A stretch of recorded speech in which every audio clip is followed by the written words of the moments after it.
Du Figaro Magazine.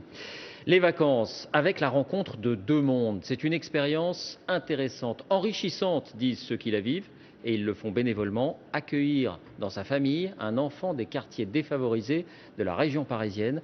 Il faut savoir qu'en France, un enfant sur trois ne part pas l'été. Reportage Romain Boutilly, Mathieu Nivenglowski. C'est un jour qu'ils attendent depuis des mois. Évry, en banlieue parisienne, 200 enfants s'apprêtent à partir en vacances. Nous retrouvons Cheyenne, 12 ans. Et voici Mohamed, 6 ans. Il vit ses premières vacances. Il en oublierait presque de dire au revoir à sa famille. Qu'est-ce qui se passe? Parce qu'il part pour la première fois, il est inquiet. Difficile pour ses parents aux revenus modestes de laisser leurs enfants rejoindre une autre famille pour 3 semaines. Après 5 heures de route, Cheyenne retrouve Annick et Christian. Bonjour ma Cheyenne, ça va? Ouais. Oh là là là là. Depuis 5 ans, le couple accueille la jeune fille à chaque vacances. Moi, ils m'ont manqué et je suis vraiment très contente de la voir. Nous, c'est comme si c'était notre petite fille. Hein. Un dossier jaune en main, celui du petit Mohamed. Annick Drouin vient le récupérer. C'est un peu délicat, oui, parce qu'on ne le connaît pas et c'est un peu l'inconnu pour lui, pour nous, et c'est un peu stressant, ouais. Premier contact avec sa famille un peu timide. Mohamed a 3 semaines pour s'intégrer. Il est où mon chien? Cheyenne, elle, reprend vite ses marques. Christian, il y a une poule qui est sortie. Sa famille d'accueil a une grande ferme. Trop mignon. Ici, elle est comme chez elle depuis 5 ans.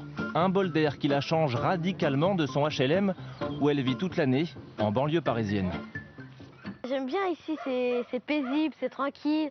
Il n'y a pas de bruit comme en ville, parce qu'en ville, il y a plein de voyous et tout ça, que là, il n'y a rien. Donc je m'y sens bien. Retour avec la famille Drouin. Mohamed est un peu anxieux. À Paris, il vit à l'hôtel avec sa famille, réfugiée politique tchétchène. Aujourd'hui, direction les grands espaces. Un événement. Mohamed découvre la mer pour la première fois. Les enfants de la famille d'accueil vont l'initier au monde marin. Regarde un bigorneau! Regarde le bigorneau! Ça ressemble à des escargots. Comme des escargots, ouais. Et grâce à lui, ils approchent aussi un autre univers, celui d'un petit banlieusard moins privilégié. Je suis heureuse de lui montrer ça, parce que c'est vrai qu'il n'a pas la chance de pouvoir le faire autrement. Donc, parce que nos enfants apprennent beaucoup aussi des autres. Ça leur apprend à relativiser s'ils n'ont pas forcément le dernier jeu.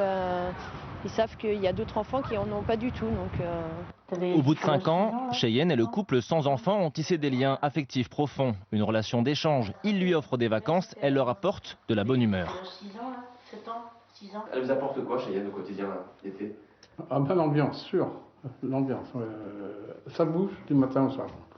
Cet été, comme 4000 enfants, Mohamed et Cheyenne vont pouvoir se fabriquer de précieux souvenirs à raconter à la rentrée. Mais chaque été, 3 millions d'enfants n'ont pas la chance de partir en vacances. Le Tour de